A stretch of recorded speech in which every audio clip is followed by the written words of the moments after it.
আমরা শুরুতে আল্লাহ পাক রব্বুল আলামিনের দরবারে শুকরিয়া আদায় করছি যে আল্লাহ সুবহানাহু ওয়া তাআলা আমাদেরকে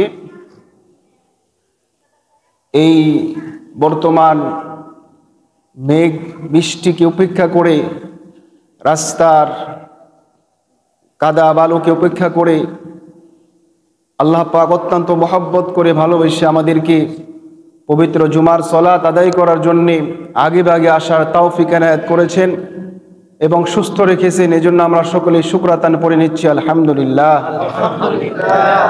শুরুতে আপনাদেরকে একটা সুসংবাদ শোনাই, সেটি হচ্ছে দীর্ঘদিন যাবৎ, প্রায় 32 মাস যাবৎ কারাবন্দী আলেম, কারা নির্যাতিত আলেম মুফতি আমির হামজা তিনি কারাগার থেকে মুক্তি পেয়েছেন। আমরা সকলেই পড়ি আলহামদুলিল্লাহ। আর আমরা বাকি যারা কারাবদ্ধ আছে, যে সমস্ত উলামায়ে কেরাম, তাদের জন্য দোয়া করছি আল্লাহ পাক রব্বুল আলামিন যেন সমস্ত মাজলুম আলেমদেরকে খুব দ্রুতই কারাগার থেকে মুক্তির ব্যবস্থা করে দেন। সকলে বলে আমিন।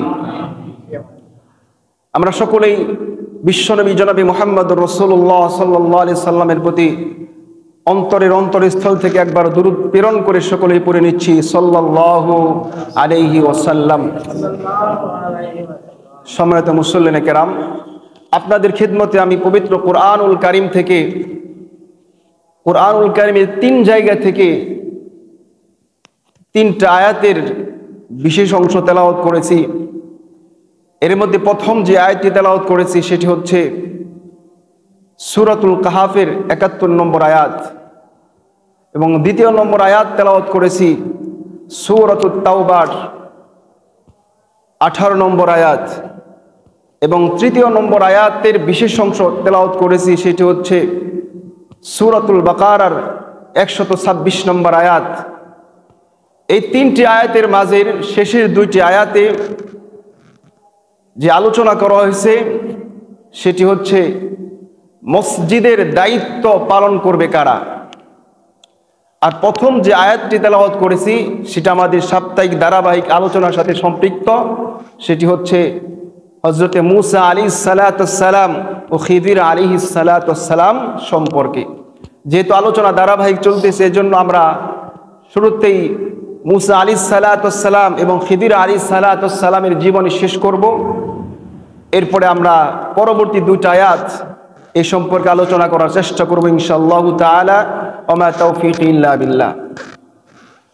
সূরাতুল কাহাফের গত জুমায় 60 থেকে 70 নম্বর আয়াত পর্যন্ত এর তরজমা, সংক্ষিপ্ত তাফসীর আমরা করেছিলাম, শুনেছিলাম। আজকে আল্লাহ পাক রব্বুল আলামিন তৌফিক দান করিলে 71 নম্বর আয়াত থেকে শুরু করে 82 নম্বর আয়াত পর্যন্ত এর তরজমা এবং সংক্ষিপ্ত তাফসীরের মাধ্যমে আমরা মূসা আলাইহিস সালাতুস সালাম এবং খিদির আলাইহিস সালাতুস সালামের জীবনী ইতি টানবো ইনশাআল্লাহু তাআলা। এই আলোচনার শুরুতেই যে ঘটনাটি বলা হয় সেটি হচ্ছে, গত জুমায় সংক্ষিপ্তভাবে বলেছিলাম, আজকেও সংক্ষিপ্তভাবে বলবো, যে মূসা আলাইহিস সালাতুস সালাম বনী ইসরাঈলে একদিন খুতবা দেওয়ার জন্য দাঁড়িয়েছিলেন। তাকে একজন প্রশ্ন করলো, হে পয়গম্বর, এই জামানায় সবচেয়ে জ্ঞানী কে? তিনি বলেছিলেন আমি। এজন্য তাকে আল্লাহ পাক রব্বুল আলামিন পরীক্ষার সম্মুখীন করলেন এবং আল্লাহ তাআলা তাকে বুঝালেন যে তোমার চাইতে জ্ঞানী আছে, তোমার এই কথাটা বলাটা সঙ্গত হয় না, অসঙ্গত হয়েছে। এজন্য আল্লাহ তাআলা বললেন যে তোমাকে 2 সমুদ্রের মিলনস্থলে পৌঁছতে হবে, সেখানে আমার একজন বিশেষ বান্দা আছে, যে বান্দাকে আমি হিকমত দান করেছি। কি দান করেছি? হিকমত। এখান থেকে, এই আয়াত থেকে ইলমে মারিফতের অনেকেই এই আয়াত থেকে ইলমে মারিফত বের করেন, যেটা বাহ্যিক দৃষ্টির অন্তরায় আরেকটা যে একটা বিশেষ অর্থ লুকায়িত থাকে, যেটা একমাত্র আল্লাহ সুবহানাহু ওয়া তাআলাই জানেন, আমাদের দৃষ্টিতে সেটা ধরা পড়ে না। তো আল্লাহ পাক রব্বুল আলামিন মূসা আলাইহিস সালাতুস সালামকে বললেন সেই 2 সমুদ্রের মিলনস্থলে পৌঁছার জন্য। মূসা আলাইহিস সালাতুস সালাম তার খাদিমকে নিয়ে, খাদিমের নাম কি? ইউশা বিন নূন আলাইহিস সালাতুস সালাম, তিনিও নবী ছিলেন। খাদিমকে নিয়ে চললেন। সেখানে সাক্ষাৎ হলো কার সাথে? অনেক ঘটনা মাঝখানে গত জুমায় বলেছি, এই জন্য আর বলবো না। হযরতে খিদির আলাইহিস সালাতু ওয়াস সালাম সম্পর্কে। আসলে তার নাম খিদির নয়, তার মূল নাম ছিল বালআ ইবনে মালকান। কি? বালআ ইবনে মালকান। খিদির শব্দের অর্থ সবুজ রং। কি রং?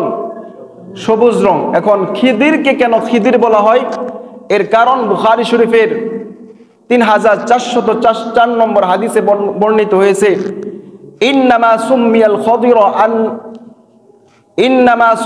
খাদির আন্নামা জালাসা আলা খদরাতিন বাইদা ফাইদা হিয়া তাহতাজু মিন খালফিহি খদরা।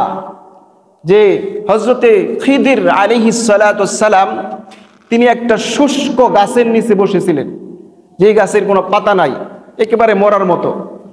সেই গাছের নিচে বসার সঙ্গে সঙ্গে যে গাছটির পাতা গজিয়ে গেল, অর্থাৎ সঙ্গে সঙ্গে সবুজ বর্ণ হয়ে গেল, তখন থেকে তাকে উপাধি দেওয়া হয় খিদির করে। কি করে? খিদির শব্দের অর্থ কি? সবুজ রং। খিদির শব্দের অর্থ সবুজ রং, সেই থেকে তার নাম হয়ে যায় খিদির। আর অনেকেই বলে থাকেন এই খিদির আলাইহিস সালাতু ওয়াস সালাম ছিলেন হযরতে ইউসুফ আলাইহিস সালাতু ওয়াস সালামের বংশের। সেই হিসাবে বলা হয় খিজির ইবনে শামি ইবনে ইব্রাহিম ইবনে ইউসুফ আলাইহিস সালাতু ওয়াস সালাম। আবার কেউ কেউ বলেন না, এই খিদির ছিল জুলকারনাইনের খালাতো ভাই, আর যিনি ছিল সৈন্যবাহিনীর প্রধান। জুলকারনাইন এই ঘটনার পরে মুসা আলাইহিস সালাতু ওয়াস সালাম, খিদির আলাইহিস সালাতু ওয়াস সালামের পরের ঘটনায় জুলকারনাইনের ঘটনা বর্ণিত হয়েছে। তো হযরত খিদির আলাইহিস সালাতু ওয়াস সালামের সাথে সাক্ষাৎ হলো। এখন সাক্ষাৎ হওয়ার পরে তার কাছ থেকে ইলম অর্জন করতে চাইলেন, গত জুমা আলোচনা করা হয়েছে। এখন তিনি কিছু শর্ত আরোপ করে দিলেন, আমার কাছ থেকে যদি ইলম অর্জন করতে চাও, আমার মাদ্রাসায় যদি ভর্তি হতে চাও, তাহলে শর্ত কি? শর্ত হচ্ছে আমার কাছে জিজ্ঞেস করতে পারবে না, আমি যে সমস্ত কাজ করব এই কাজের ব্যাখ্যা আমি না করা আগ পর্যন্ত আমার কাছে তুমি কিছুই জিজ্ঞেস করতে পারবে না। মুসা আলাইহিস সালাতু ওয়াস সালাম এটাকে সহজ মনে করে তিনি গ্রহণ করে নিলেন, অথচ কাজটা কি সহজ ছিল? আমাদের জন্যই তো সহজ না। আর মুসা নবী এমন মানুষ যে কোনো বর্ণনায় যে তার কথার আগে কি চলতো? তবে অন্যায়ের পক্ষে না বিপক্ষে? অন্যায়ের বিপক্ষে তার হাত সব সময় চলতো। তো তিনি এটাকে মেনে নিলেন আর মনে করলেন সহজ, আমি চুপ থাকবো, কিন্তু বিষয়টা সহজ ছিল না। এজন্যই তিনি মুসা নবীকে তার মাদ্রাসায় ভর্তি করলেন। এখন ভর্তি করার পরে রাস্তায় চলতেছেন, আল্লাহ তাআলা বলেন ফানতালাকা হাত্তা ইযা রাকিবা ফিস সাফিনাতি খারাকাহা। এবার খিদির আলাইহিস সালাতু ওয়াস সালাম মুসা আলাইহিস সালাতু ওয়াস সালামকে নিয়ে একটা নৌকায় উঠলেন। কোথায়? এরপরে খরকহা, সেই নৌকাকে ভেঙে দিল। শাব্দিক অর্থ নৌকাকে ছিদ্র করে দিল। কল আখরকতাহা লিতুগরিক আহলাহা। এরপরে বলা মুসা নবী বললেন, আপনি তো একটা এর নৌকার যাত্রীদেরকে আপনি ডুবাইতে চাইতেছেন। লাকদ জিতা শাইআন ইমরা, আপনি তো একটা গর্হিত কাজ করলেন। এর সংক্ষিপ্ত তাফসীর হচ্ছে হযরত খিদির আলাইহিস সালাতু ওয়াস সালাম মুসা আলাইহিস সালাতু ওয়াস সালামকে নিয়ে রওনা হলেন। মাঝখানে নদী বা সমুদ্র, সেটা পার হতে হবে। সমুদ্র পার হওয়ার জন্য কি লাগে? নৌকা বা অন্য বিকল্প কোনো জাহাজ ইস্তেমাল যাই লাগে, তখন নৌকা ছিল। তো মুসা আলাইহিস সালাতু ওয়াস সালাম খিদির আলাইহিস সালাতু ওয়াস সালাম নৌকায় উঠলেন। নৌকা উঠার পরে সেই নৌকার যে মাঝি ছিল, যখন মাঝ বরাবর গেলেন, মাঝ বরাবর যাওয়ার পরে এখন ভাড়া তুলতেছেন। এর চেয়ে তারা যারা বেশি পারদর্শী আর বেশি যার চৌকান্ন মাঝি হয়, তারা নৌকা উঠার পরে তারা ভাড়া নিয়ে নেয়। মাঝপথে যাওয়ার পরে তিনি ভাড়া নিলেন সকলের কাছ থেকে। কিন্তু খিদির আলাইহিস সালাতু ওয়াস সালামকে যখন চিনলেন, আসলে কিছু কিছু মানুষের চেহারা দেখে বোঝা যায় লোকটা আল্লাহওয়ালা, ঠিক না? আর চেহারার ভিতরে একটা মানুষের ভালো মন্দের ছাপ থাকে। আসলে মাঝি তাকে চিনতেন না, কিন্তু তার চেহারা দেখে মনে হলো না, লোকটা অনেক আল্লাহওয়ালা। এই জন্য বললেন, হুজুর আপনার ভাড়া লাগবে না। তিনি ভাড়া দেওয়ার জন্য পকেট থেকে টাকা বের করলেন, বললেন হুজুর ভাড়া লাগবে না। কি করতে হবে? হুজুর দোয়া করলে চলবে। ভালো কাজ না বিষয়টা? অনেক ভালো কাজ করলেন। তো এখনকার জামানায়ও কিছু মানুষ তারা আলিম উলামাকে দেখলে তারা খিদমত করতে চায়, চায় না? আমি তো একজন নগণ্য বান্দা, আমার সাথে মাঝে মাঝে এমন ঘটনা ঘটে। এই কিছুদিন আগে আমতলা থেকে যখন মেশিন পার পর্যন্ত আসবো, তো ড্রাইভার আমাকে সরাসরি বলতেছে, হুজুর ভাড়া কিন্তু 15 টাকা। আমি সবসময় 15 টাকা দিয়ে আসি, আমি বললাম ঠিক আছে 15 টাকায় দিব। কিছু দূর আসার পরে যখন শাহিন ভাই আমাকে ফোন দিল যে আসরের নামাজ কোথায় আছেন, আমি বললাম পারবো না, আমি তো রাস্তায় আছি। তো লোকটা বুঝলো আমি একটা মসজিদের ইমাম সাহেব বা একটা হুজুর আমি। তো নামার পরে 20 টাকা দিয়েছি, লোকটা আমাকে 10 টাকা ফিরে দিয়েছে। বললাম আমি তো ভাড়া তো বলছি 15 টাকা রাখেন। বললেন না হুজুর 10 টাকায় দেন। আমি কিন্তু নগণ্য বান্দা, আর আমার চেহারাও দেখে মনে হয় যে আমি আল্লাহওয়ালা। তো খিদির আলাইহিস সালাম কত বড় একজন বুজুর্গ ছিলেন, যার কাছে নবীকে পাঠালেন ইলম অর্জন করার জন্য। সুবহানাল্লাহ। মুসা নবী তো সামান্য কোনো নবী নয়, জলিলুল কদর, মর্যাদা সম্পন্ন নবীদের মাঝে 9 জন নবী, এর মাঝে আবার 4 জন, আবার 4 জনকে আল্লাহ তাআলা বড় বড় কিতাব দান করেছেন। এর মধ্যে জালালি কদর তবিয়তের মানুষ ছিল হযরতে মুসা আলাইহিস সালাম, যিনি জমিন থেকে সরাসরি আল্লাহর সাথে কথা বলতেন। সুবহানাল্লাহ। তো খিদির আলাইহিস সালামের চেহারা দেখে তিনি চিনলেন, বলেন ভাড়া লাগবে না। অনেক ভালো কাজ করলেন। কিন্তু কিছু দূর যাওয়ার পরে যখন ওপার চলে যাবে, প্রায় 3-4 হাত বাকি, এমন সময় খিদির আলাইহিস সালাম একটা লাঠি দিয়ে নৌকাটা ছিদ্র করে দিলেন। কাজটা ভালো না মন্দ বলেন? কাজটা ভালো না মন্দ? বাহ্যিকই বলেন, অভ্যন্তরে আমরা জানি না এখনো, বাহ্যিকটাই বলেন, কাজটা তিনি মন্দ করলেন। তো মুসা নবী তো এমন মানুষ, তিনি সামনে দেখবেন একটা খারাপ কাজ হইতেছে আর চুপ করে থাকবে, তিনি তো এই রঙের মানুষ নয়। মুসা আলাইহিস সালাম সঙ্গে সঙ্গে বলে ফেললেন, আপনি তো একটা বড় গর্হিত কাজ করলেন। কি করলেন? অনেক খারাপ কাজ করলেন। মাদ্রাসায় ভর্তি হওয়ার জন্য শুরুতে শর্ত ছিল কি? হ্যাঁ, আমি যত কাজ করি আমার পক্ষ থেকে ব্যাখ্যা দেওয়ার আগে আপনি কোনো কথা বলবেন না। তো যখন নৌকা ছিদ্র করে দিল, একটা কাঠ ভেঙে ফেললো, মুসা আলাইহিস সালাম জিজ্ঞেস করলেন, বললেন আপনি তো একটা গর্হিত কাজ করছেন। এখন হযরত খিদির আলাইহিস, এর মাঝে একটা ঘটনা ঘটে যায়, সেটি হচ্ছে এই নৌকা চলার সময়, তাফসীর ইবনে কাসির আসছে, নৌকা চলার সময় নৌকার মাথায় একটা পাখি বসে, ছোট্ট একটা পাখি বসে সমুদ্র থেকে তার ঠোঁট দিয়ে একটু পানি পান করে। খিদির আলাইহিস সালাম মুসা নবীকে লক্ষ্য করে বলেন, আচ্ছা বলো দেখি এই পাখি তার ঠোঁট দিয়ে কতটুকু পানি সমুদ্র থেকে উঠিয়েছে? বললো 2-1 ফুটার মতো। হযরত খিদির আলাইহিস সালাম বলেন, আল্লাহ পাক রব্বুল আলামিনের ইলমের বিশাল ভান্ডার থেকে আমাকে আপনাকে দুনিয়ার মানুষকে এতটুকু ইলম দান করেছেন। সুবহানাল্লাহ। আর সমস্ত ইলমের ভান্ডার কার কাছে রয়ে গিয়েছে? আল্লাহ তাআলার কাছে। তো এখন মুসা আলাইহিস সালাম খিদির আলাইহিস সালাম বললেন, আমি তো আগেই বলেছিলাম আপনি ধৈর্য ধারণ করতে পারবেন না। এর পরবর্তী আয়াত, ক্বাল আলাম আকুল ইন্নাকা লান তাসতাতিআ মাইয়া সাবরা, আমি তো আগেই বলেছিলাম আপনি ধৈর্য ধারণ করতে পারবেন না।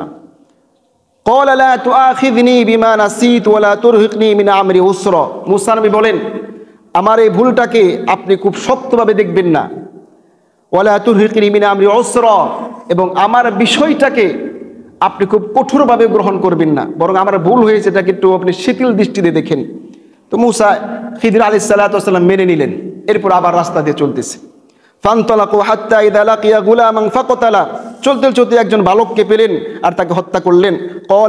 ক্বালা কাতালতা নাফসান যাকিয়াতান বিগাইরি নাফস লাকাদ জিতা শাইআন নুকরা, মুসা নবী বললেন আপনি একজন জীবনকে নাশ করে দিলেন, একটা নিষ্পাপ জীবনকে শেষ করে দিলেন কোনো জানের বিনিময় ছাড়া, আপনি তো বড় একটা খারাপ কাজ করলেন। এর সংক্ষিপ্ত তাফসীর, খিদির আলাইহিস সালাম মুসা নবীকে চলতে লাগলেন নৌকা থেকে নামার পরে দেখেন একটা মাঠের মাঝে অনেক বালক 8-9 বছরের, যাদের চেহারা অনেক সুন্দর হয়, এমন সকলে খেলতেছে। আবার এর মাঝে সবচেয়ে সুন্দর যে বালকটা, এই বালকটাকে খিদির আলাইহিস সালাম তার কাছে যে তার মাথা মটকিয়ে তাকে হত্যা করে দিলেন। কাজটা ভালো না মন্দ বলেন? একটা হলো বালক, আবার কোনো অন্যায় করে নাই, আবার ওখানকার মাঝে সবচেয়ে সুন্দর বালকটাকে কোনো অপরাধ ছাড়া তাকে হত্যা করলেন। মুসা নবী আবার চুপ থাকতে পারলেন না, বললেন আপনি তো বড় একটা খারাপ কাজ করে দিলেন, একটা জীবন্ত মানুষকে কোনো নিষ্পাপ কোনো অন্যায় করে নাই, কোনো জানের বিনিময় ছাড়া আপনি তাকে হত্যা করলেন, কাজটা অনেক খারাপ করেছেন। এবার খিদির আলাইহিস সালাম আবার বললেন, ক্বাল আলাম আকুল ইন্নাকা লান তাসতাতিয়া মাইয়া সাবর, দেখেন আগের আয়াতটা এখনকার আয়াতের মধ্যে তাকিদ আছে। আগের আয়াতে বলেছিল ক্বাল আলাম আকুল ইন্নাকা লান তাসতাতিয়া মাইয়া সাবর, এখন বলতেছেন ক্বাল আলাম আকুল লাকা, তাকিদ অর্থাৎ অবশ্যই, নিশ্চয়। খিদির আলাইহিস সালাতু ওয়াস সালাম বললেন, আমি তো অবশ্যই বলেছিলাম নিশ্চয়ই তুমি আমার সাথে ধৈর্য ধারণ করতে পারবে না। এবার এর পরবর্তী যে কথাটা বলেছিল হযরতে মূসা আলাইহিস সালাতু ওয়াস সালাম, এই কথার কারণে এর পরবর্তী একটা মূসা নবী প্রশ্ন করার কারণে দুইজনের মাঝে সম্পর্ক আবার বিচ্ছেদ হয়ে যায়। এই বিচ্ছেদ হওয়ার কারণে এখানে হযরত ইবনে আব্বাস রাদিয়াল্লাহু তাআলা আনহু থেকে হাদিস বর্ণিত, তিনি বলেন নবী করিম সাল্লাল্লাহু আলাইহি সাল্লামের যখন কারো কথা স্মরণ হয়ে যাইতো, সাপোজ আপনি বসে রয়েছেন, এখন আপনার পুরানো কোনো বন্ধুর কথা মনে হয়ে গিয়েছে, নবীজির স্বভাব ছিল কারো কথা মনে হলে তার জন্য তিনি দোয়া করতেন, সুবহানাল্লাহ। তবে দোয়া করার আগে তার জন্য নবীজি নিজের জন্য দোয়া করতেন, এরপরে তার জন্য দোয়া করতেন। এমন সময় তিনি দোয়া করলেন, মূসা নবীর কথা মনে হয়ে গেল এক সময়, তিনি দোয়া করতেছেন, আল্লাহ আমাদের উপরে রহম করুন, মূসা নবীর উপরে রহম করুন। সেই দিন মূসা নবী যদি এই কথা না বলতো, কোন কথা? এই কথাটাই যে কোরআনে আসছে, ক্বালা ইন সাআলতুকা আন শাইইন বা'দাহা ফালা তুসাহিবনি, এরপরে আমার পক্ষ থেকে, অর্থাৎ এরপরে আমি যদি আপনাকে আপনার কোনো বিষয় জিজ্ঞাসা করি তাহলে ফালা তুসাহিবনি, আপনি আমাকে আপনার সঙ্গে রাখবেন না। এই কথাটা যদি মূসা নবী সেই দিন না বলতেন তাহলে আমরা হয়তো আরো অনেক অজানা কথা, অজানা তথ্য আমরা জানতে পারতাম। নবী যে কথা বললেন, এর মানে কি বোঝায়? এই প্রশ্নটা, এই কথাটা বলার কারণে এরপরে আর অনেক গুরুতর কথা, যেটা আমাদের বাহ্যিক দৃষ্টির অভ্যন্তরীণ একটা কথা, আমরা জানতে পারি নাই। শুধু আমরা তিনটা বিষয় জানতে পারছি। পরবর্তী কি কথা? এরপরে ফানতালাকু হাত্তা ইযা আতায়া আহলা ক্বরয়াতিন ইসতাতআমা, বালককে হত্যা করার পরে কোনো ব্যাখ্যা দিলেন না। হত্যা করার পরে মূসা নবী আবার খিদির নবী আবার মূসা নবীকে নিয়ে চলতে লাগলেন। চলার পরে আহলা ক্বরয়াতিন ইসতাতআমা, সারাদিন চলতেছে, ক্ষুধা লাগছে, ক্ষুধা লাগে নাই? সারাদিন চলতেছে, এখন ক্ষুধা লাগার পরে একটা গ্রামের কাছে গেলেন, একটা সম্প্রদায়ের কাছে গেলেন। যাওয়ার পরে ক্বরয়াতিন ইসতাতআমা, হযরত খিদির আলাইহিস সালাতু ওয়াস সালাম, মূসা নবী যেহেতু সেখানে ছাত্র, শিক্ষককে খিদির আলাইহিস সালাতু, তিনি শিক্ষক, আর ছাত্রকে মূসা আলাইহিস সালাতু ওয়াস সালাম। তো তারা সেই সম্প্রদায়ের কাছে যে খাবার চাইলেন,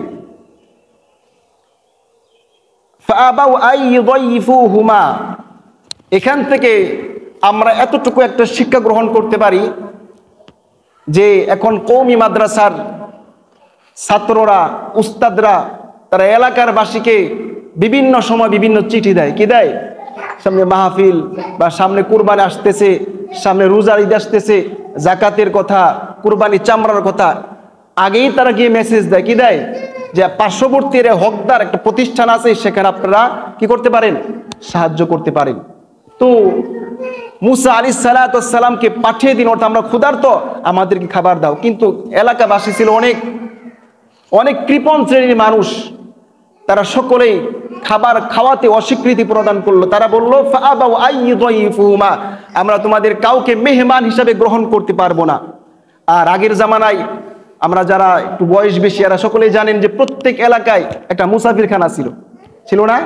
এলাকা না থাকলেও কয়েক এলাকার পর একটা মুসাফিরখানা ছিল। সেখানে যারা বিত্তবান ছিল এরা টাকা দিয়ে অতিথিদেরকে, যারা আসতো তাদেরকে খাবার খাওয়াইতো। এখন আর ওই সমস্ত অতিথি খানা পাওয়া যায় না, এখন বিভিন্ন হোস্টেল হয়ে গিয়েছে, খাবারের থাকার সবই হোস্টেল হয়ে গিয়েছে। তো সেখানে তারা অতিথি হিসেবে খাবার চাইলো, কিন্তু এলাকার মানুষগুলো সকলেই তারা মেহমান হিসেবে গ্রহণ করতে অস্বীকৃতি প্রদান করলো। এরপর রাস্তা দিয়ে চলে আসার পরে ফাওয়াজাদা ফিহা জিদারা ইউরিদু আন ইয়ানকাদ্দ ফাআকামা, দুইজন মূসা আলাইহিস সালাতু ওয়াস সালাম, খিদির আলাইহিস সালাতু ওয়াস সালাম দেখলো যে একটা প্রাচীর, একটা দেয়াল, সেটা পড়ে যাওয়ার উপক্রম, অর্থাৎ যে কোনো মুহূর্তে বাতাসে বা কারো ধাক্কার কারণে পড়ে যেতে পারে।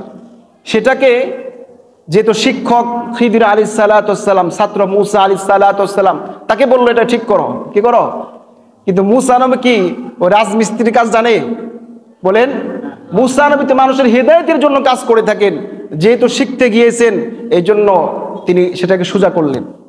এবং সোজা করার পরে এরপরে হযরতে মূসা আলাইহিস সালাতু ওয়াস সালাম খিদির আলাইহিস সালাতু ওয়াস সালামকে বলেন, ক্বালা লাউ শি'তা লাত্তাখাযতা আলাইহি আজরা, যে আপনি যদি চাইতেন তাহলে এর বিনিময় কিছু উজরত, প্রতিদান গ্রহণ করতে পারতেন। প্রশ্ন করছে না? প্রশ্ন করছে যে আপনি যদি চাইতেন বিনামূল্যে কেন তাদেরকে খাওয়াইলেন, কেন তাদের এই পাসিটা ঠিক করে দিলেন? আমরা মেহমান হিসাবে থাকতে চাইলাম, খাইতে চাইলাম, তারা আমাদের সকলকেই, আমাদের দুইজনকে মেহমান হিসাবে খাওয়াইতে থাকতে তারা অস্বীকৃতি প্রদান করলো। এই এলাকায় কোনো মানুষ তো ভালো নয়, ভালো মানুষদের জন্য যদি উপকার করা হয় তাহলে সেটা ভালো। অতএব আমাদের উচিত ছিল এদের থেকে প্রতিদান গ্রহণ করা। হযরতে খিদির আলাইহিস সালাতু ওয়াস সালাম বললেন, হাযা ফিরাকু বাইনি ওয়া বাইনিক, অর্থাৎ এই কথার মাধ্যমে আমার মাঝে তোমার মাঝে সম্পর্ক কি হয়ে গেল? বিচ্ছেদ হয়ে গেল, অর্থাৎ আর আমার সাথে তুমি চলতে পারবে না। মাদ্রাসায় দেখা যায় যারা ভর্তি হয়, ভর্তির বিভিন্ন নিয়ম কানুন থাকে। এখন একবার একটা নিয়ম ভঙ্গ করলো, এরপরে আরেকটা নিয়ম ভঙ্গ করলো, তৃতীয় পর্যায়ে বড় কোনো অঙ্গীকার ভঙ্গ করার প্রয়োজন হয় না। সামান্য একটা ছোট্ট একটা অঙ্গীকার ভঙ্গ করলে তাকে মাদ্রাসা থেকে বের করে দেয়। কিন্তু দেখেন এখানে কিন্তু মুসা আলাইহিস সালামের কথাটা এমনই ছিল, 3 নাম্বার কথা, যে আপনি চাইলে কিন্তু প্রতিদান গ্রহণ করতে পারতেন। এটা কোনো মানে বিরাট ধরনের খারাপ কিছু বলেছেন? ভালো কথা বলেছে, কারণ সে এলাকায় কোনো ভালো মানুষ নাই, একজন ভালো মানুষও ছিল না, তার যৌক্তিক কথা ছিল। কিন্তু একটু যেহেতু আগে তিনি অঙ্গীকার দিয়েছেন যে এরপরে যদি আপনার সাথে কোনো কথা বলি, কোনো কথা জিজ্ঞেস করি, তাহলে আপনার সাথে আমার সম্পর্ক ছিন্ন হয়ে যাবে। এজন্য হযরত খিদির আলাইহিস সালাতু ওয়াস সালাম বললেন, হাযা ফিরাকু বাইনি ওয়া বাইনিক, আমার মাঝে আর তোমার মাঝে এই কথা বলার কারণে এখন সম্পর্ক পৃথক হয়ে গেল। কিন্তু পৃথক হওয়ার আগে এখন আপনাকে ওই যে 3টা ব্যাখ্যা আপনাকে এখন শোনাইব। কোন 3টা ব্যাখ্যা? 1 নাম্বার নৌকা ছিদ্র করে দেওয়া, 2 নাম্বার ওই শিশুকে হত্যা করা, 3 নাম্বার এই দেয়ালটাকে সোজা করে দেওয়া। এখন ব্যাখ্যা শোনাইতেছি। আম্মাস সাফিনা ফাকানাত লিমাসাকিনা ইয়ামালুনা ফিল বাহর, সময় যেহেতু সংক্ষিপ্ত, আয়াতের শাব্দিক তরজমা না বলে আমরা সংক্ষিপ্ত তাফসীর এবং তরজমা আমরা আলোচনা করব ইনশাআল্লাহ। প্রথম ঘটনা হচ্ছে নৌকা। হযরত খিদির আলাইহিস সালাতু ওয়াস সালাম বলেন, আম্মাস সাফিনা ফাকানাত লিমাসাকিনা ইয়ামালুনা ফিল বাহর, যে ওই সমুদ্রে যে নৌকাটা ছিল, ওই নৌকাটা ছিল কতিপয় মিসকিনদের, কতিপয় দরিদ্র মানুষের, যারা এই নৌকা চালিয়ে তারা তাদের জীবিকা অন্বেষণ করত। দেখেন এখানে বলেছে কতিপয়, লিমাসাকিনা, একজন নয়, কয়েকজন দরিদ্র মানুষের ছিল। এর মানে এখান থেকে আরেকটা শিক্ষা আমরা গ্রহণ করতে পারি, পয়েন্ট বের করতে পারি, সেটি হচ্ছে তারা শেয়ারে নৌকা কিনেছিল। কি কিনেছিল? কয়েকজন মিলে তারা শেয়ারে তারা কিনেছিল। এখান থেকে শেয়ারের ব্যবসাও জায়েজ, যদি জায়েজ পন্থায় হয়। কি হয়? জায়েজ পন্থায় যদি হয় তাহলে শেয়ারের ব্যবসাও জায়েজ। তো তিনি শেয়ারে কিনলেন, সকলেই দরিদ্র। কিন্তু এর অপর পাশে, অর্থাৎ যেখানে নৌকাটা যাবে, সেখানে একজন বাদশা ছিল, জালেম বাদশা। এই বাদশা তিনি সমুদ্রের ভিতরে টহল দিতেছিল যে কারো কাছে যদি ভালো নৌকা পাওয়া যাইতো, যে নৌকার ভিতরে কোনো ত্রুটি নাই, একেবারে নতুন, তাহলে সেই নৌকাটাকে তিনি নিয়ে যাওয়ার পরে তিনি বাজেয়াপ্ত করে ফেলতেন। তো খিদির আলাইহিস সালাতু ওয়াস সালাম বলেন, আমি চাইলাম ওখানে একটু ত্রুটিযুক্ত করে দিতে, যাতে করে ওই বাদশা আর এই নৌকাটাকে গ্রহণ না করে, বাজেয়াপ্ত না করে। এটা আমি ভালো করেছি না খারাপ করেছি? বলেন। খিদির আলাইহিস সালাম বললেন, হে মুসা, এটা কি ভালো করেছি না খারাপ করেছি? কারণ আমি যে একটু ছিদ্র করেছি, সেখানে কার দিয়ে তিনি আবার ঠিক করতে পারবে। কিন্তু যদি ছিদ্র না করতাম, তাহলে এই নৌকাটাকে বাদশা নিয়ে যাইত, সকলেই তারা অভাবগ্রস্ত হয়ে যাইত। হযরতে মুসা আলাইহিস সালাতু ওয়াস সালাম বলে, অনেক ভালো কাজ করেছেন। এবার 2 নম্বর ব্যাখ্যা, যে বালককে কেন হত্যা করলেন? খিদির আলাইহিস সালাতু ওয়াস সালাম বলেন যে বালককে হত্যা করার কারণ হচ্ছে, এই বালকটার মা বাবা ছিল দিনদার, মুত্তাকি পরহেজগার, কিন্তু এই বালকটা এটা বড় হয়ে এই কুফরি করবে, বিভিন্ন ফিতনা সমাজে ঘটাবে। এই জন্য আমি সন্তানকে, এই বালকটাকে হত্যা করে দিলাম। তাছাড়া এই বালক বড় হয়ে তার মা বাবাকে কুফরির দিকে, বিভ্রান্তির দিকে মা বাবাকে নিয়ে যাবে। কোন হিসাবে? যেহেতু এই সন্তানটার প্রতি মা বাবা অনেক ভালোবাসতো, অনেক মহাব্বত ছিল সন্তানের প্রতি। এখন হয়তো সন্তানের মহাব্বতে পড়ে মা বাবাও তার পথ অবলম্বন করবে। এই জন্য আমি চাইলাম সন্তানকে মেরে ফেলি, খায়রাম মিনহু। এর পরিবর্তে আল্লাহ তাআলা হয়তো উত্তম কোনো সন্তান দিবেন। বিভিন্ন তাফসির আসছে এই সন্তান মরে যাওয়ার পরে মা বাবা অনেক কষ্ট পান, আবার ধৈর্য ধারণ করেন। এরপরে আল্লাহ তাআলা ওই মা বাবার গর্ভে একজন নেককার মেয়ে সন্তান দান করেন, যে নেককার মেয়ে সন্তানের গর্ভ থেকে 19 জন নবী বানি ইসরাঈল আল্লাহ তাআলা প্রেরণ করেন। সুবহানাল্লাহ। এরপরে 3 নাম্বার, সেটি হচ্ছে ওই যে দেয়াল ঠিক করে দেওয়া, প্রাচীর ঠিক করে দেওয়া। এখন প্রাচীর ঠিক করে দেওয়ার কাহিনী কি? হযরতে খিদির আলাইহিস সালাতু ওয়াস সালাম বলেন, এই প্রাচীরটা ছিল 2 জন এতিম সন্তানের। কার? ওয়া আম্মাল জিদারু ফাকানা লিগুলামাইনি ইয়াতীমাইনি ফিল মাদিনা ওয়া কানা তাহতাহু কানজুল লাহুমা। এই প্রাচীরটা ছিল 2 জন এতিম সন্তানের, আর এই প্রাচীরের নিচে তাদের জন্য ছিল ধনভাণ্ডার। কি ভাণ্ডার? অর্থাৎ এখান থেকে আরেকটা পয়েন্ট আমরা বের করতে পারি যে মা বাবা ছিল কি জীবিত না মৃত? বলেন। এতিম ছিল, অর্থাৎ মা বাবা না, যেখানে এখানে লিগুলামাইনি ইয়াতীমাইনি, অর্থাৎ এই 2টা সন্তান তার এতিম ছিল, তাদের বাবা ছিল না। আল্লাহ তাআলা চাইলেন এই 2টা সন্তান বড় হয়ে প্রাচীরের নিচ থেকে তারা ধনভাণ্ডার বের করুক। এখন আমরা যদি ঠিক না করতাম তাহলে এলাকার মানুষ যেহেতু খারাপ ছিল, এটা ভাঙার পরে, ভেঙে যাওয়ার পরে মানুষগুলো তাদের ধন সম্পদ নিয়ে যাইতো। এখন বলেন কাজটা ভালো করছি না খারাপ করছি? ভালো করেছি। এখান থেকে পয়েন্ট যেটা বের করতেছিলাম সেটা হচ্ছে, একটা সমাজে কথা আছে যে সুবংশে সুসন্তান সুধী জনে কয়, সুবীজে সুফসল ফলিবে নিশ্চয়। বলেন দেখি, সুবংশে সুসন্তান সুধী জনে কয়, সুবীজে সুফসল ফলিবে নিশ্চয়। অর্থাৎ বংশ যদি ভালো হয়, মা বাবা যদি ভালো হয়, অবশ্যই তার সন্তান ভালো হবেই। 2-1টাই দিক সেদিক হতে পারে, এটা কায়দায় কোনো কল্লিয়া না যে হবেই মা বাবা ভালো তো সন্তান ভালো। তবে অধিকাংশ ক্ষেত্রে আমরা দেখতে পাই যে মা বাবা ভালো হলে সন্তানও ভালো হয়। যেহেতু মা বাবা ছিল দিনদার, আল্লাহ তাআলা চাইলেন এই এতিমগুলোকে সাহায্য করার জন্যে।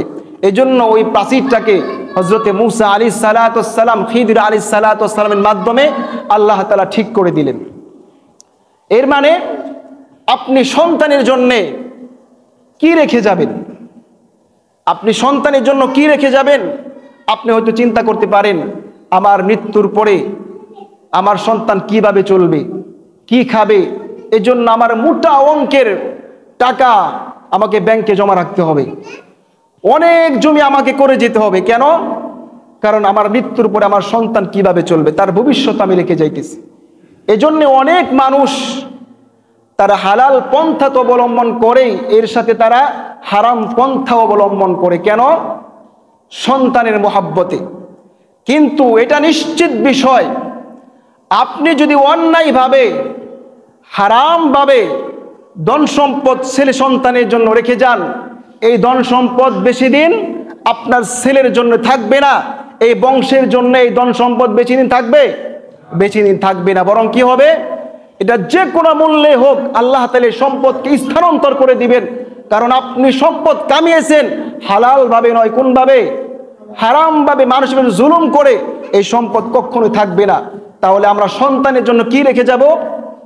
বলেন, সন্তানের জন্য কি রেখে যাব? আপনার হালাল উপার্জনে যতটুকু সম্ভব আপনি ধন সম্পদ রেখে যান। এর চাইতে বড় হলো আপনি দিনদার হন। কি হন? আপনি দিনদার হন। আপনি যদি দিনদার হন, হাদিস আসছে কোন নেককার মা বাবার সন্তানদেরকে আল্লাহ তাআলা বিশেষ রহমতের মাধ্যমে তাদেরকে লালিত পালিত করেন। সুবহানাল্লাহ। এজন্য আপনার জন্য করণীয়, আপনি নিজে নেককার হন। আপনি নিজে নেককার হন, আল্লাহ তাআলা আপনার সন্তানকে তার রহমতের দৃষ্টিতে আপনার সন্তানকে লালিত পালিত করবেন। আল্লাহ তাআলা আমাদের সকলকেই, যে খিদির আলাইহিস সালাতু ওয়াস সালাম, মূসা আলাইহিস সালাতু ওয়াস সালামের ঘটনা বলা হলো, এই থেকে আমাদের শিক্ষা প্রায় অনেকটি শিক্ষা আছে। সময় স্বল্প, এই জন্য শিক্ষা একটা মাত্র বলবো, সেটি হচ্ছে নিজেকে কখনো বড় মনে করা যাবে না। কি মনে করা যাবে না? যেহেতু বানি ইসরাঈলে একজন লোক জিজ্ঞেস করেছিল, ও পয়গম্বর, এই জামানায় সবচেয়ে জ্ঞানী কোন ব্যক্তি? তিনি নিজের কথা বলেছিল। এজন্য নিজেকে কখনো বড় মনে করা যাবে না। কারণ যার জ্ঞান যত বেশি, বুঝতে হবে তার আরো জ্ঞানের দরকার। যে যত শিক্ষা অর্জন করে সে তত নিজেকে ছোট মনে করে, কারণ সে জানে আমি কিছুই জানি না। আর যার অল্প বিদ্যা, কথা আছে অল্প বিদ্যা ভয়ঙ্কর। সম্মানিত হাজিরিন, আল্লাহ আমাদের সকলকে শিক্ষাগুলো অর্জন করা তৌফিক দান করুন, সকলে বলে আমিন। আরেকটি আমাদের সমসাময়িক যেটা খুবই প্রয়োজনীয়, সেটি হচ্ছে বর্তমান আমরা সকলেই যেহেতু সোশ্যাল মিডিয়া আমরা দেখি, চোখ রাখি, আমরা সকলেই দেখতেছি আমাদের স্কুলে যেভাবে আমাদের সিলেবাসগুলো তৈরি করা হচ্ছে, বিভিন্ন ব্যঙ্গের নাচ, সাইকেল চালানো, স্কুলে ভর্তা বানানো যে শিখাচ্ছে, আসলে এই উদ্দেশ্যে আমরা সন্তানকে স্কুলে পাঠাই? বলেন, আলু ভর্তা বানানোর জায়গা কি স্কুল? আপনার মা, তার 80 বছর বয়স, সে 40 ধরনের পিঠা বানাইতে পারে, সাপোজ উদাহরণস্বরূপ, কিন্তু আপনার স্ত্রী, আপনার মা কিন্তু কোনো স্কুলে যায় নাই, স্কুলে বান্না দিয়ে হাঁটেও নাই, স্কুল কলেজ ভার্সিটিতে যায় নাই, কিন্তু 40 ধরনের পিঠা সে বানাইতে পারে। আপনার স্ত্রী এখন ডাক্তার, ইঞ্জিনিয়ার, কিন্তু আপনার স্ত্রী 5 ধরনের পিঠাও বানাইতে পারে না। এখন বলেন, আপনার মা কোন স্কুলে পড়ার কারণে এই 40 ধরনের পিঠা বানাইতে পারে? কোন স্কুলে পড়েছে? পারিবারিক স্কুলে পড়েছে। তার সংসারে এই সমস্ত বিষয় শিক্ষা হলো তার সংসার থেকে শিখবে। আর বিভিন্ন কি বাজে বাজে শিক্ষা। ওই দিন দেখলাম একটা মেয়ে, সে স্কুলের ক্লাসের ভিতরে ঘুমাইতেছে। কিভাবে ঘুমাবে? ঘুমের ভিতরে না ছিল কোনো ইসলামী শিক্ষা। সেখানে সে এভাবে শিখাইতে পারতো, ঘুমের আগে উজু করতে হবে, ঘুমের আগে দোয়া পড়তে হবে, উঠে আবার উজু করতে হবে, উঠে আবার দোয়া পড়তে হবে, তাহলে এখানে কিছু একটা ইসলামী শিক্ষা ছিল। কিন্তু যেইভাবে শিখিয়েছে, শুরুতে ঘুমাইবে, কোনো দোয়া নাই, কিচ্ছু নাই, উঠে আবার একটা হাম দিয়ে এইভাবে উঠবে, কোনো ইসলামের কোনো শিক্ষা নাই। অর্থাৎ যেমন গত বছর আমাদের এই ইসলামের যখন এই সিলেবাস তারা তৈরি করেছে স্কুলের, তারা শিক্ষা দিয়েছিল, লিখেছিল যে মানুষ হয় বানর থেকে। কি? বানর থেকে মানুষ, বানর থেকে আমরা তৈরি হয়েছি। এবার আবার সৃষ্টি করতেছে কি, লিখেছে কি, এই যে সাইকেল চালাবে কিভাবে, কিভাবে আমাদের ঘুমাতে হবে, এগুলো আমাদের পারিবারিক শিক্ষা। কিভাবে আলু ভর্তা বানাতে হবে, এগুলো স্কুলের শিক্ষা না। এর মানে এই শিক্ষা থেকে বর্তমান যেভাবে তারা সিলেবাস তৈরি করতেছে, এইভাবে একজন সন্তান বড় কোনো শিক্ষায় শিক্ষিত হওয়ার পরে এই সন্তানটা ইসলামের কিচ্ছু জানতে পারবে না, ইসলামের কিচ্ছু জানতে পারবে না, বরং এই সন্তানটা যে কোনো মুহূর্তে নাস্তিক হতে পারে, যে কোনো মুহূর্তে ইসলাম থেকে দূরে সরে যেতে পারে। এই জন্যে আমাদের যেটা করণীয় সেটা হচ্ছে, সন্তান যখন ছোট থাকে তার মনটা থাকে কি নরম কাদামাটির মতো। এই কাদামাটিতে আমরা যা বপন করি, যা রোপণ করি, সেটাই কিন্তু গজায়। এই জন্য আমাদের করণীয়, আমরা যেহেতু গার্জিয়ান, আমাদের করণীয় আমাদের সন্তানকে আমরা এমন প্রতিষ্ঠানে দিব যে প্রতিষ্ঠান থেকে আমার সন্তান লেখাপড়া করলে ভবিষ্যতে সে ইঞ্জিনিয়ার, ডাক্তার হোক, মুফতি মুহাদ্দিস হওয়া শর্ত নয়, কিন্তু ইঞ্জিনিয়ার হওয়ার পরে, ডাক্তার হওয়ার পরে আমার সন্তান যেন নাস্তিক না হয়, এমন শিক্ষা আমাদেরকে দিতে হবে। এজন্য সবচেয়ে প্রয়োজন সেটি হচ্ছে, বর্তমান নুরানিভাবে অহরহর মাদ্রাসাও চলেছে। এই সমস্ত মাদ্রাসাগুলোতে আমরা যদি আমার কচি বাচ্চাটাকে দিতে পারি, এই কাদামাটির ভিতরে যখন শিক্ষক উস্তাদরা কালেমা বপন করে দিবে, রোপণ করে দিবে, ওই সন্তানটা বড় হবে, কিন্তু যেহেতু তার ভিতরে কালেমার বীজ রোপণ করে দিয়েছে, সে সব সময় কালেমার পক্ষে থাকবে। রাষ্ট্রভাবে যে কোনোভাবেই ইসলামের কোনো বিরুদ্ধচারণ করলেই আর কেউ না দাঁড়াইলেও ওই সন্তানটা দাঁড়াবে, বলবে ইসলামের বিপক্ষে গেলে আমি আছি। কি? এই জন্যে আমরা সকলে আমাদের সন্তানগুলোকে আমরা সকলেই এমনভাবে শিক্ষা দিব যাতে করে আমার সন্তানটা বড় হয়ে কখনো নাস্তিক না হয়। সম্মানিত হাজরিন, আর 2টা আয়াত পড়েছিলাম সূরা তাওবা থেকে, আরেকটি হচ্ছে সূরা বাকারা থেকে। এখানে আলোচনা করা হয়েছিল মসজিদ কারা চালাবে, মসজিদের দায়িত্ব কারা থাকবে। সময় যেহেতু সংক্ষিপ্ত, এজন্য বলতে পারতেছি না। বলবেন, কথা বলবেন? আচ্ছা, তারপরে 1 মিনিটের ভিতরে বলি, 1-2 মিনিটের ভিতরে, কারণ এটা আগামী জুমায়